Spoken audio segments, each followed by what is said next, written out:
Everyone loves an underdog story, and the tale we are telling today might just be the best David versus Goliath story in the history of dirt bikes.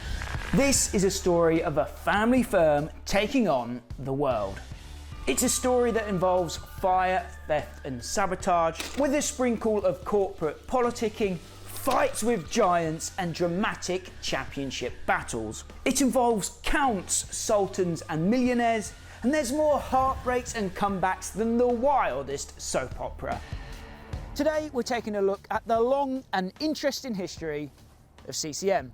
They're the little Bolton bulldogs that kept a glimmer of the UK motorcycle industry alive in the dirt bike world long after the end of the British glory days. In this video we'll dive into the long and interesting history of CCM, from creation to racing success and their multiple demises.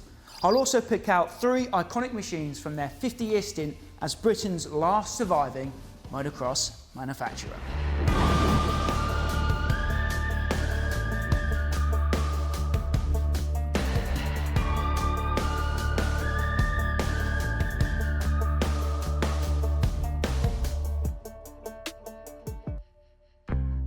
There are motorcycle brands that win everything. There are motorcycle brands that make millions. And then there are motorcycle brands that simply refuse to die. And that, in short, is the story of CCM, a small British company from Bolton that spent decades punching well above its weight. They never won a world championship, but somehow they managed to give Honda, Suzuki, Yamaha and the rest nightmares for years. There's a great quote from the legendary TMX editor Bill Lawless, who wrote that book right there.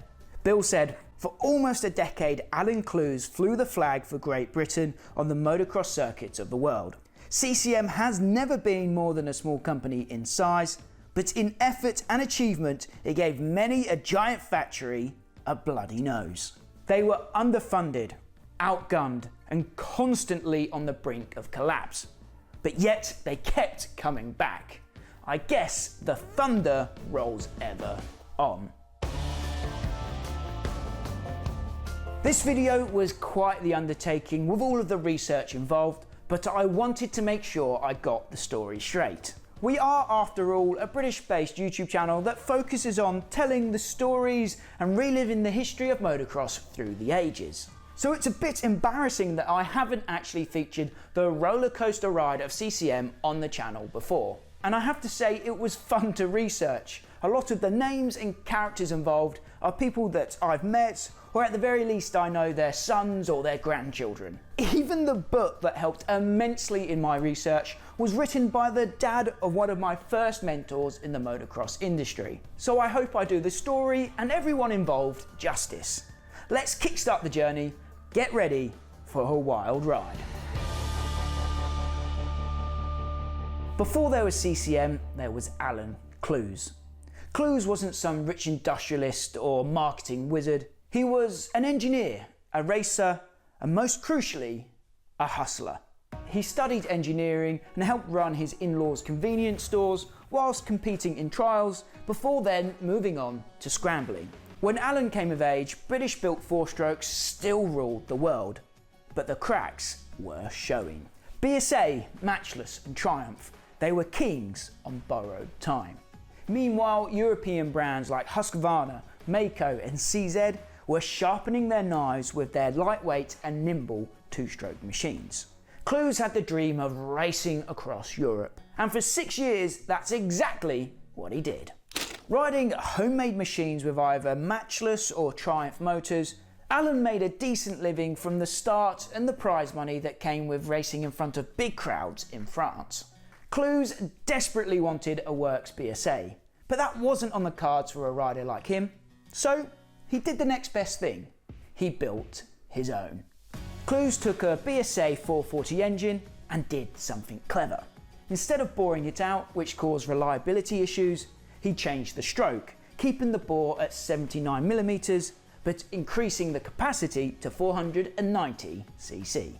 It was fast, it was beautifully made, it looked like a factory machine. And Alan Clues never rode it. And that's because he sold it. And then he sold the next one, and the next one.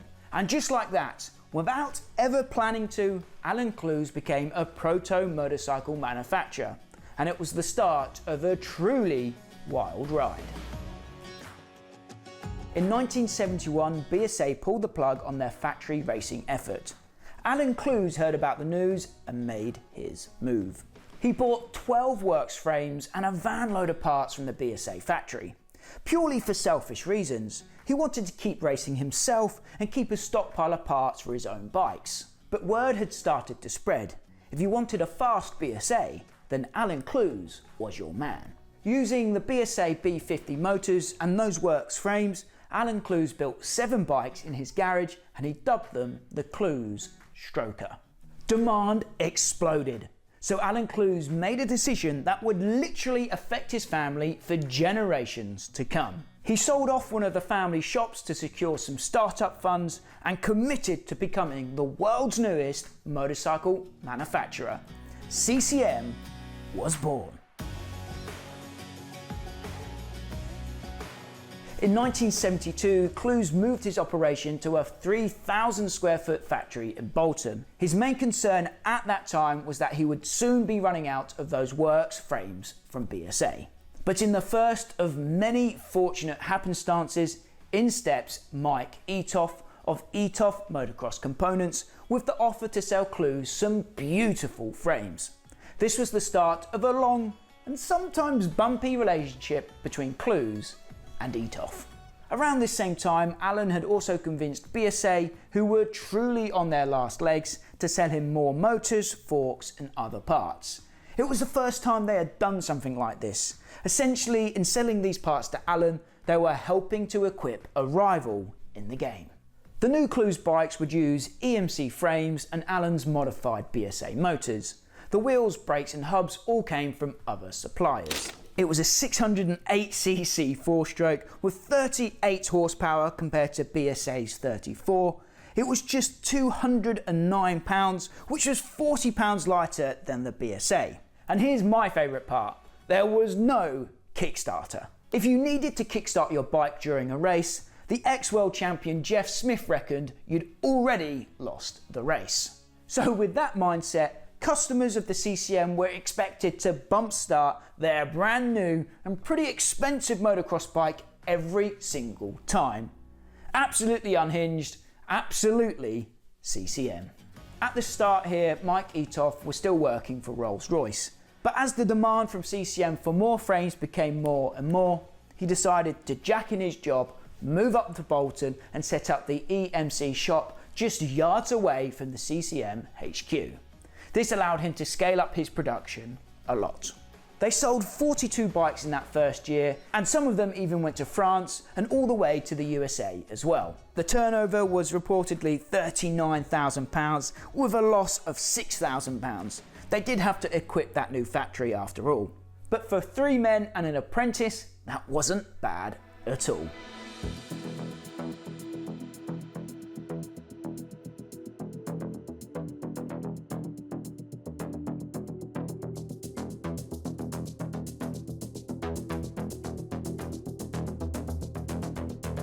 In 1973, the Stroker name was dropped and the company became CCM Britain. CCM stood for Clues Competition Machines, and Britain was added because yes, someone else, a company in Canada, was already using the CCM name. This was also the year that BSA officially died. But from its ashes came something new. In fact, many things new.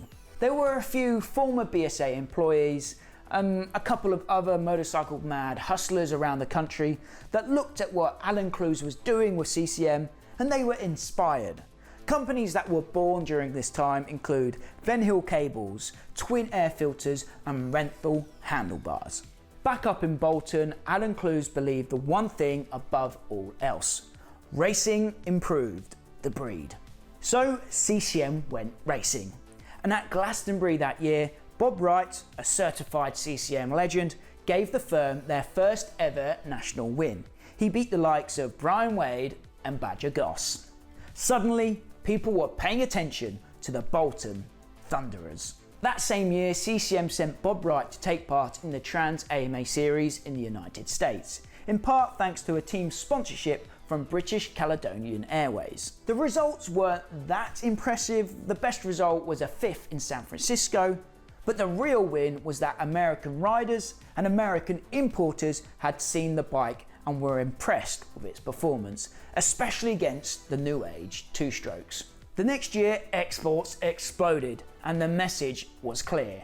The little British company meant business. 133 bikes were sold in 1973 and 45% of those went abroad. And overall, the company had a £105,000 turnover.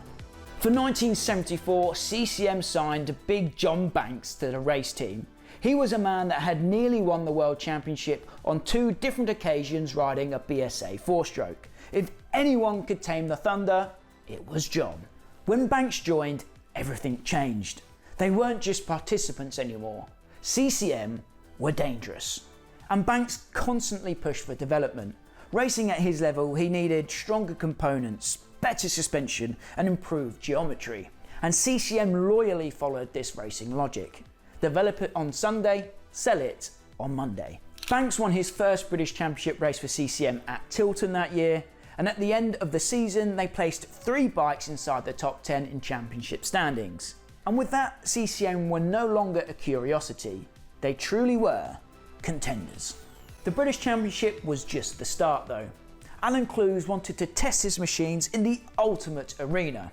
But there were many people that thought that CCM entering the Grand Prix scene was borderline madness. After all, they would be racing the likes of Roger da Costa and Heikki Mikkola, the factory Suzuki and Husqvarna juggernauts. And it's fair to say that their budgets dwarfed CCM's entire turnover. And 4-strokes were also quickly becoming old-fashioned.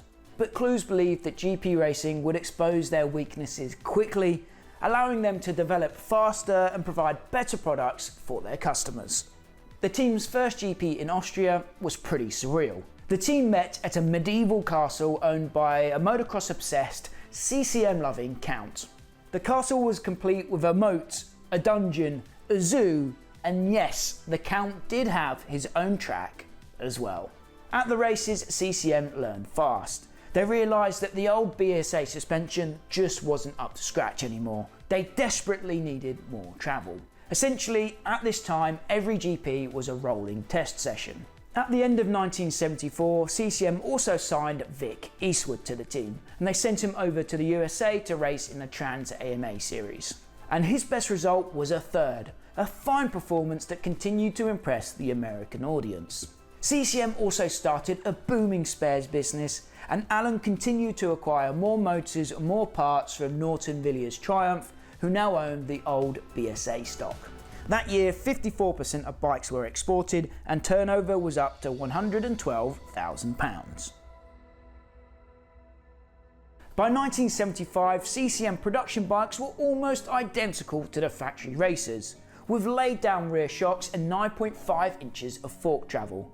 They were refined all over. But disaster loomed. NVT had cancelled B50 engine production, and they looked to be in a precarious position themselves. Without a steady supply of motors, CCM was staring possible extinction in the face.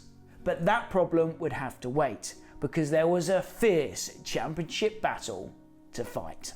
At the 3rd round of the British Championship, Vic Eastwood won ahead of his CCM teammate John Banks, despite losing 3rd gear in both races.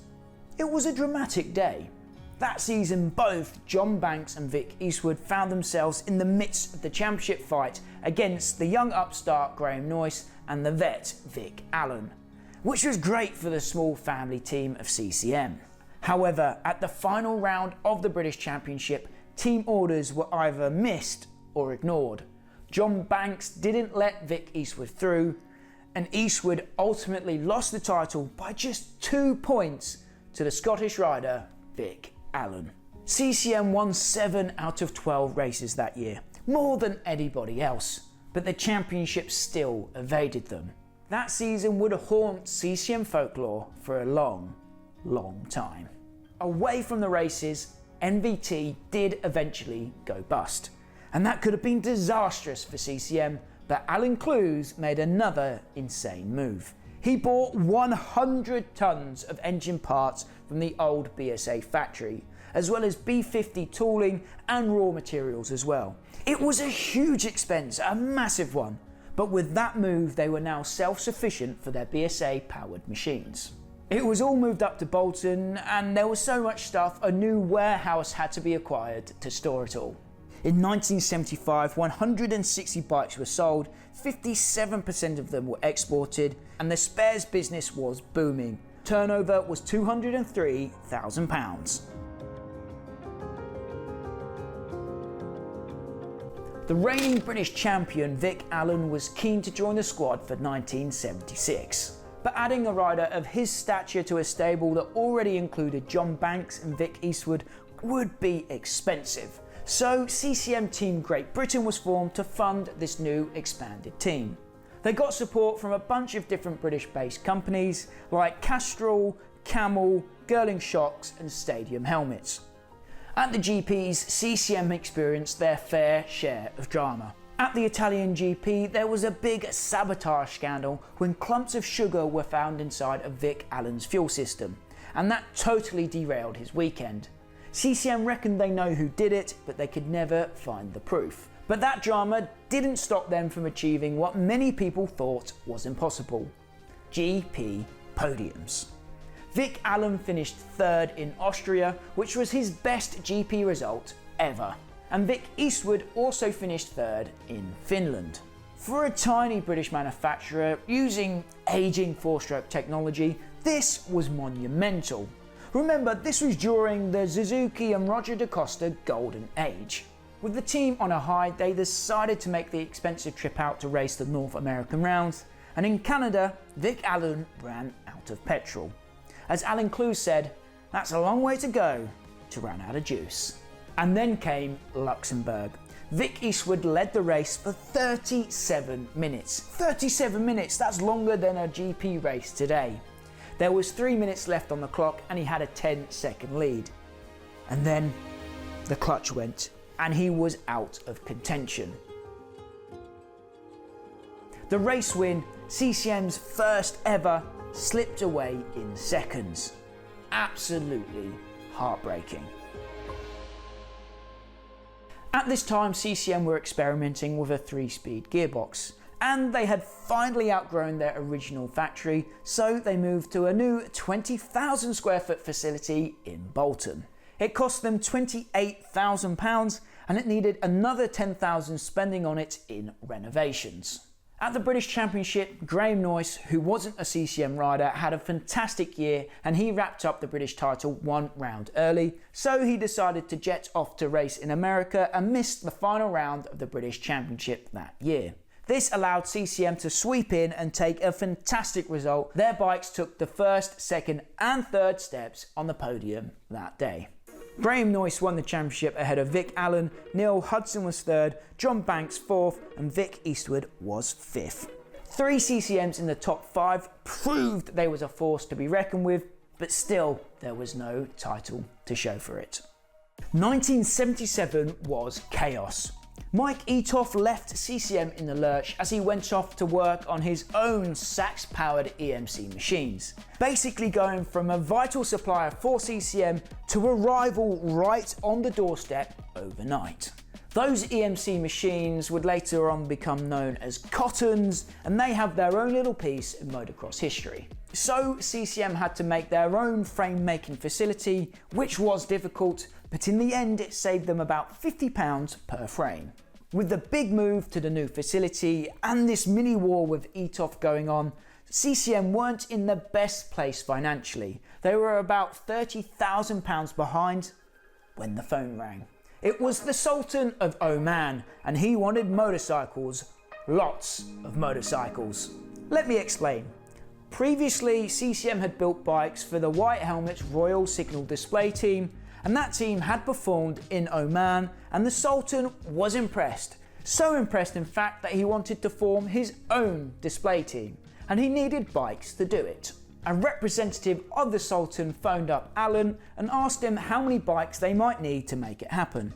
The true answer was probably about 20 machines, but being the hustler that he was, Alan Clues said 54. And 54 is exactly what they ordered. In fact, it was the biggest order in CCM history. They ordered 54 machines with spares, tools and training as well, which all added up to about £117,000. And that's how an oil-rich sultan waved a magic wand to save CCM from financial trouble with a six-figure check. Back in the real world, the CCM production bike for 1977 had a steep price tag of £1,500, which was about 30% more expensive than the Japanese bikes. The invasion was coming for sure, but CCM were still selling about 20 bikes per month, which had always been their target. 1977 is also remembered by the CCM faithful as the year of the bust-up at Farleigh Castle. It was the British GP, and two British riders on British-made bikes led the race for 25 minutes in front of 20,000 jubilant British fans. John Banks had maybe ruffled a few feathers in the paddock that season, mainly with Honda and the Americans. So Honda were watching the Brits closely. After that race at Farleigh, officials demanded engine inspections from the top 5 finishing machines. But for some reason, the second CCM, which wasn't in the top 5, was also chosen to be inspected, which obviously was outside the normal rules, and there was speculation that Honda had set this all up to catch CCM out. It was all a bit of a conspiracy. Obviously, Clues refused, and arguments exploded around the paddock. Ultimately, CCM were summoned to a hearing with the ACU and were slapped with a token fine. But the message was clear. The little Bolton firm were making people nervous. Overall, the move to the new factory was a big success. The workforce had doubled to 25 people, turnover had climbed to £415,000, and 68% of machines were exported. Obviously though, those numbers were boosted by the deal with Oman. By 1978, reality was starting to hit. The BSA motors were maxed out, the Japanese invasion was here, and two-strokes ruled the world. CCM tried everything to keep up. 4-valve cylinder heads which added 5 horsepower. They even started making two-strokes, both 125s and 250s, with motors from Italian brand Hero. They also started selling Works replicas which flew out of the door. But money was tight, and despite record production, they were losing money. By this time, both Vic Eastwood and John Banks had left the CCM race team to start up their own 4-stroke projects. So the race team was reduced, and they just had old faithful Bob Wright riding the Works bike.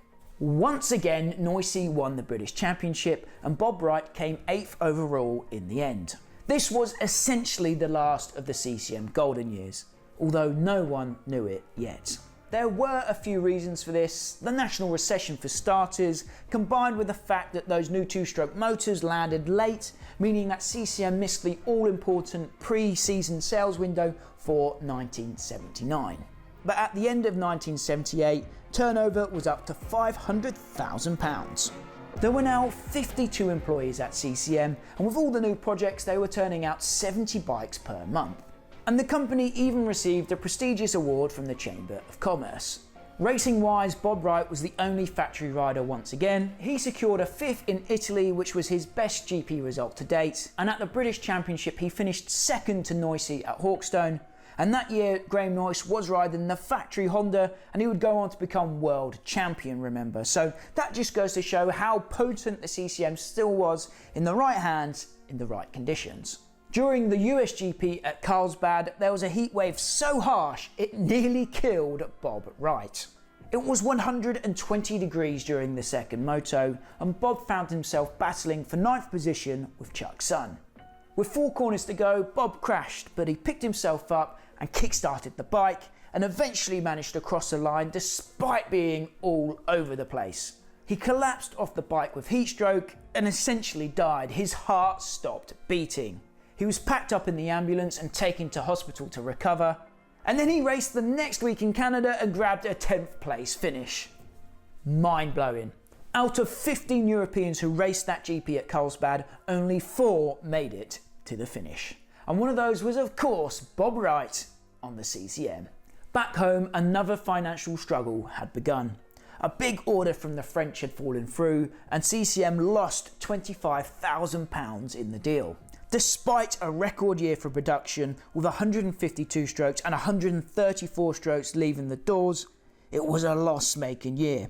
The Japanese were just so much cheaper. It was becoming harder and harder for CCM to compete. The task for the year was to reduce debts. Every year up until this point, CCM had grown and expanded, but this was the first year of true struggle. 4 strokes were just too expensive for a declining market. CCMs were about £2,000 more expensive than their rivals. To get around this, Alan started selling direct, cutting out the dealers. It was a hugely unpopular move, but they was just trying to survive. Cuts had to be made to the workforce, but they managed to keep things ticking. They were in an almost desperate need to capture the attention and imagination of the general public, so CCM started developing a 5-stroke motocross machine with funding and help from the National Research Council. This 5-stroke motor was obviously a radical idea for the sport, but it said that the concept was sound. However, it didn't lead to anything production-wise, although a prototype machine was built and eventually hidden away in the CCM vaults. There wasn't much money for racing. Bob Wright only did the British Championship and finished 17th overall in the standings. It was their worst year to date. At this time, Triumph Meridian were in dire straits and Alan looked on nervously. British motorcycling in general obviously wasn't in their healthiest state. Triumph were almost bought out by the massive Armstrong Group, which were a £120 million per year company. And this inspired Alan to get in touch. If Armstrong wanted to get involved in British motorcycling, then CCM was the only place they should look. And that Hail Mary from Alan actually worked. Enter Armstrong with big money and big ambitions. Terms were agreed for Armstrong to buy a big shareholding in CCM, and by October the deal was done. Alan would stay on as the managing director, but he now had the backing and the resources of a huge company behind him. A new era had begun.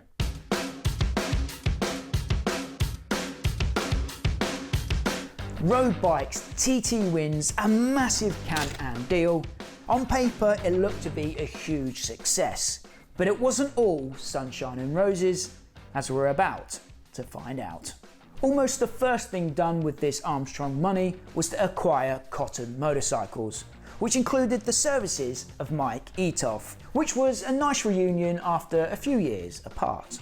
The new direction for CCM wasn't just to produce motocross machines, but road bikes and trials bikes as well. 1982 saw the release of a new 4-stroke motocross bike, the first in the Rotax generation. It was a big 500 powered by a Type 504 overhead camshaft Rotax single.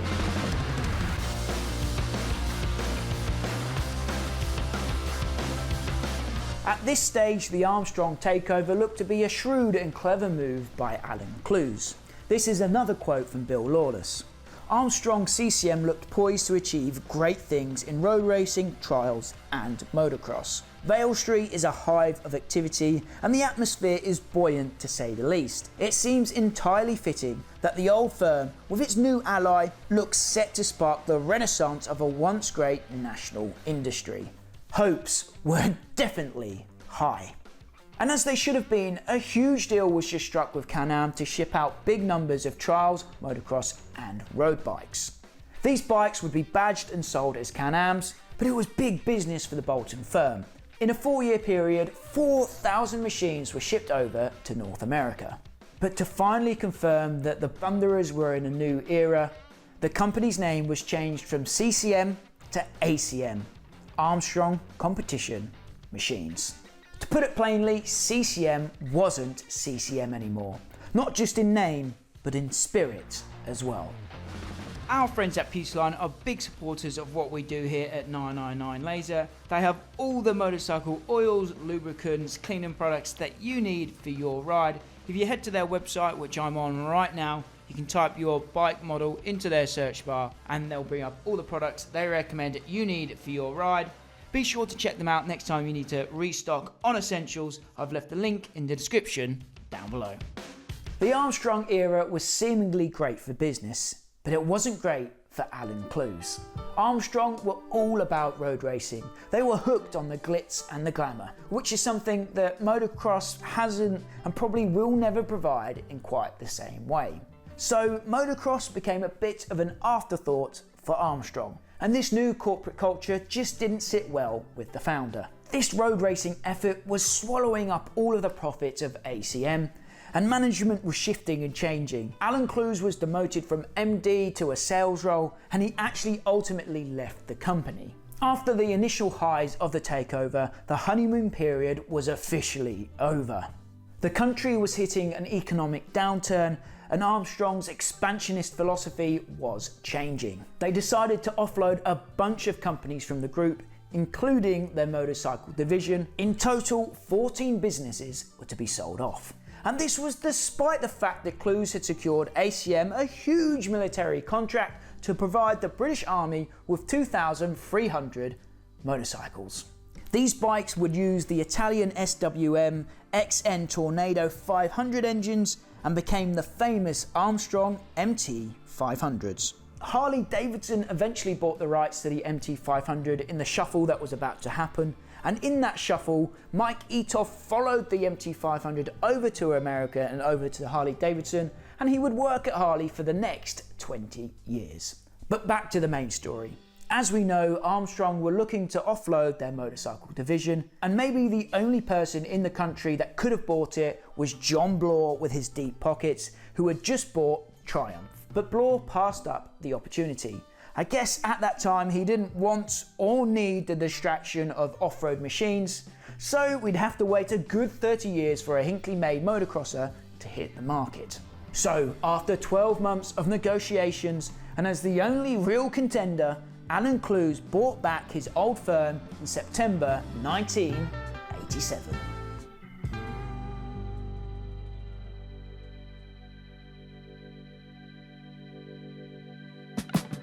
Clues' plan was to go back to basics and become the streamlined specialist off-road firm they once were. The first order of business was to design a new 4-stroke machine using the 560 Rotax motor that was still strong, competitive, and most importantly, readily available. A quarter of the big factory in Bolton was sold to Alan's son-in-law Gary Haythorne, who had a successful awning company. They just didn't need that much space for CCM anymore. The 15-strong team was kept busy through 1989, and with some decent money coming in, it was time to go racing yet again. Greg Hansen was the man they hired to pilot the 4-banger. He had some wins in the domestic championships, but he picked up an injury that kept him away from the Grand Prix that year. As the 90s got underway, Hansen was having some great success at the British 4-stroke championships. But at the same time, up in Bolton, CCM were having some real troubles with break-ins, thefts and vandalism. In November 1991, a fire was set alight inside the factory and caused huge damage to the tune of £750,000. It was devastating for the family-owned firm. Spares stock, tooling for the old BSA models, rare bikes, including that 5-stroke prototype, all went up in smoke. The spares business was decimated, and the production lines obviously had to stop. The grand old factory on Vale Street was no more. They did manage to salvage some machinery and some jigs so they could continue making spares for the post-BSA era machines. It was back to the home garage they went. It was basically just the Clues family at this point. There was no production of new bikes, no official race team. It was back to square one. It was tough times indeed, but they survived again.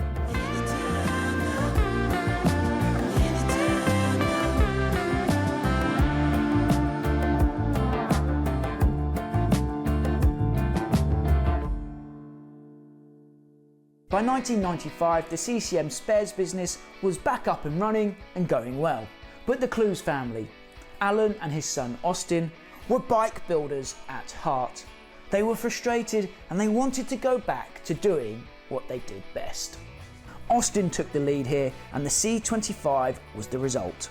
The bike was powered by a 597cc 4-stroke Rotax motor and boasted 50 horsepower, but compared to the competition, it was a big, heavy dinosaur.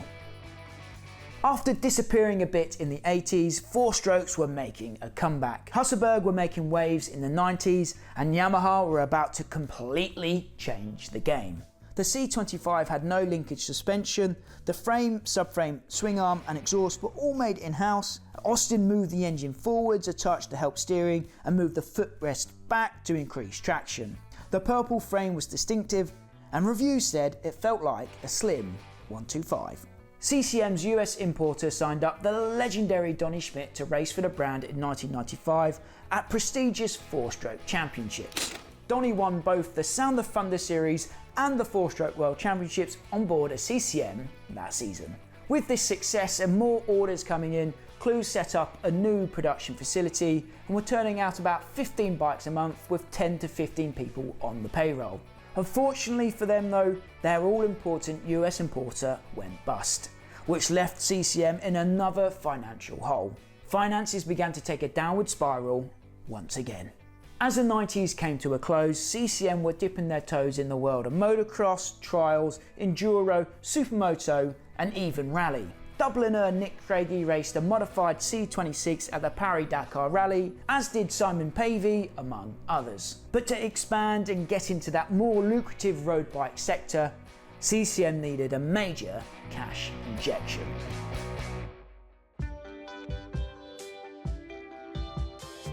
The CCM 4-strokes of the late 90s were decent machines, but they just weren't competitive against the 2-strokes like the old BSA bikes were back in the day. And the economics of small-scale production meant that CCM had to buy in a lot of components. It just didn't make sense for them to build a lot of things from the ground up, especially new motors. Motocross alone wasn't enough for CCM anymore. They needed growth. They looked to KTM for inspiration. They had made a miraculous turnaround in the 90s and were now taking on the road bike world. Venture capital might be the answer for CCM, but by doing it this way, they would no longer control the direction of their company and would no longer control their own destiny. It was a risky move for the Clues family. Peter Swift and Richard Robson eventually came on as private investors. They had made some big money in the 90s with a massive Massey Ferguson deal. The Clues were still on board as company directors, but the investors now owned the firm, and the board was filled with corporate suits. But just like the previous takeover, this didn't turn out how they imagined. They wanted to carry on as they were, but with the security and the confidence of having more cash available. But that's just not really how these things go. A rift began to form between the investors and the family. Once again, the focus for CCM moved away from motocross. They knew their products just weren't competitive in the racing world anymore. So instead they was going to focus on the leisure market and produce high-end machines with top quality components. The new leadership secured a huge investment from a massive venture capital firm, and more outside people joined the board. The rift between old and new finally reached boiling point. It was Austin versus Peter, and Austin eventually left the company. Alan was still around, but he was being pushed further and further back until eventually he was just a consultant for 1 day a week. The family were being edged out of the company that had their name above the door. During this time period, former World Superbike champion Cole Fogarty got involved with his local firm as well. He was an old friend of Austin Clues after all. But Foggy was actually in contract with Ducati at this time, so officially it was his wife Michaela that invested the £100,000 into CCM. Eventually, the Fogartys lost that investment, and Cole later said it was the worst thing he ever done. The old Rotax motors that CCM was still using at this time were nearly 20 years old at this point, and Rotax had finally decided to stop production. After all, the only people using those engines were CCM and Harley Davidson, and obviously it would be way too expensive for CCM to develop their own power unit, so the hunt for a new engine begun, and eventually Suzuki became the new supplier. The real hope for CCM in this Suzuki era was the 404. This bike would be make or break. It was the new motor in what was essentially an old chassis, but the reviews were good and many said it was better than the Suzuki DRZ it was derived from. But ultimately the 404 did break CCM. They just couldn't make a profit from it. In July 2004, those investors called in the liquidators. There was just no money left in the business. 50 people were laid off and millions of investment dollars were lost. Here's a quote from Peter Henshaw's Rolling Thunder book. They had the structure and staff of a large company with a big turnover, but only the income of a small company. Was this finally, truly the end of CCM?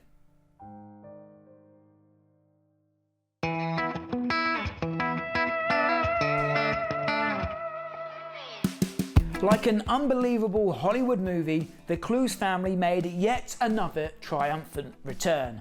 This time it was thanks, in the main, to the son-in-law, Gary. Although the Bolton firm was very nearly bought by the Russian millionaire who had just acquired TVR, the car company, but that deal fell through, allowing Gary and the Clueses to buy back CCM at a knockdown price. Originally the plan was just to sell parts and not build bikes. But that soon changed. They knew they had a real heritage here and they wanted to breathe life back into that famous old badge. It became a true family affair. The Flat Track FT35 was the first new bike off the line. It came out in a limited run of just 120 machines. It was niche of niche, but that was exactly the void that CCM were trying to fill. And it sold out quickly. So more FT variants followed, including a Scrambler and a Cafe Racer. In November 2007, plans for the CMX 450 were unveiled. CCM were jumping back in at the deep end with a new race team to compete at the top level of motocross. This is a quote from Gary. For CCM, it's history repeating itself. Nobody is expecting us to win, as it's that David versus Goliath thing all over again. The revival of a long-standing CCM tradition. It was a bold move for sure, but this new racing effort wasn't about selling motocross bikes, because these machines would never actually go on sale to the public. Back to Gary. The reason we are racing is not because we are interested in racing, though we all are. It's for a commercial reality, to create credibility for the road bikes that we can sell in dealer showrooms. I think that Race on Sunday, Sell on Monday is well proven. So essentially they wanted to rebuild the brand's reputation. But I have also heard rumours that this racing effort was all part of a grander plan to secure a big military contract. A full season of Grand Prix racing would cost in excess of £500,000. So for that first year, 4 selected races were chosen in Britain, Belgium, Spain and Ireland. And all of those events also included the Veterans World Championships as well. The bikes used Yamaha motors with some changed internals and a bunch of top quality components, including WP, Dunlop, Talon, Renthal, Twin Air, Regina Change, Venhill cables and Depp pipes. The special carbon fibre subframe and airbox was designed in Bolton but made in Italy by CRM. But what made this bike truly special was the frame. This was designed, developed and built in-house in Bolton. It was a bonded aluminium frame never before seen in motocross, although this method has been used in the automotive and aviation industries previously, and a couple of times in the wider motorcycle world as well. The benefit of a bonded frame is that it's much lighter, but it was costly. Apparently these frames cost 10 grand a piece. And overall, this factory CCM bike is reported to have cost £30,000 in total. A second benefit for a smaller company like CCM is that these bonded frames would be easier to produce in bulk. There's no need for fabrication or welding, and the costs would drop when billet was replaced with cast aluminium. So they hope to use this bonded frame method in the future for road bikes and military machines, but they wanted to test it properly on the race circuits first. 2008 was the first race season for these new motocross bikes. And at the infamous Spanish GP that year at Belpigue, Greg Hansen won CCM their first ever Grand Prix. He won the first veterans race of the weekend before the event was cancelled due to a monsoon, but a win's a win and CCM finally had a Grand Prix victory to their name. It was 30 plus years after that heartbreak in Luxembourg, And after decades of thunder, lightning had finally struck for CCM. At the end of 2008, former 500cc world champion Dave Thorpe was recruited to become sporting director for CCM. His job was to recruit and mentor riders for the team. Both Dave and Greg Hansen would ride the Veterans class the next season, and in the years to come, riders such as Christian Watley, Stephen Sword and Tom Church would all race for the CCM squad. Away from the racing, to keep the lights on, CCM were selling rebadged Chinese imports. But as you can imagine, it was tough going. But a new military contract was also on the cards as well, which they eventually secured. This was for the US Army to supply about 2,000 machines, and the MT200 was a result of that deal. It was all decent business for CCM, but it became clear that CCM would never become massive, but they were truly CCM once again. After a few years of high-level racing, the CCM race team eventually came to an end. And up to this point, that is the end of motocross in the CCM story. After that, CCM jumped into the adventure bike world with the GP450, which kept them busy, as did the military work. And another CCM renaissance of sorts came with the Spitfire era. And I was actually involved in helping CCM with the media creation side of the launch of these bikes. The Spitfires got people talking about and riding CCMs again. But it was always a bit of a struggle. After a successful time selling these Spitfires to a lot of people around the country, there was another buyout that didn't pan out so well yet again. Currently, the company is no more. They're not presently making bikes up in Bolton. Is it the end of CCM forever? Who knows? But one thing we've learned in this story is that you can never count them out. CCM never won a World Motocross Championship. They never even won a British Motocross Championship. But for 50 years, against all odds, they survived. Through bankruptcies, through fires, through corporate takeovers, through impossible odds. For decades, a tiny British company stood up to the giants and simply refused to die. It's a crying shame that they're no more, but maybe one day we'll hear the rumble of thunder at the racetrack once again. A massive thank you goes to Rob Hughes. This video would not have been possible without his help. You saw us feature those factory CMX bikes in this video, and we have the opportunity to ride one. Let me know in the comments down below if you want to see that on the channel this year, and we'll make it happen.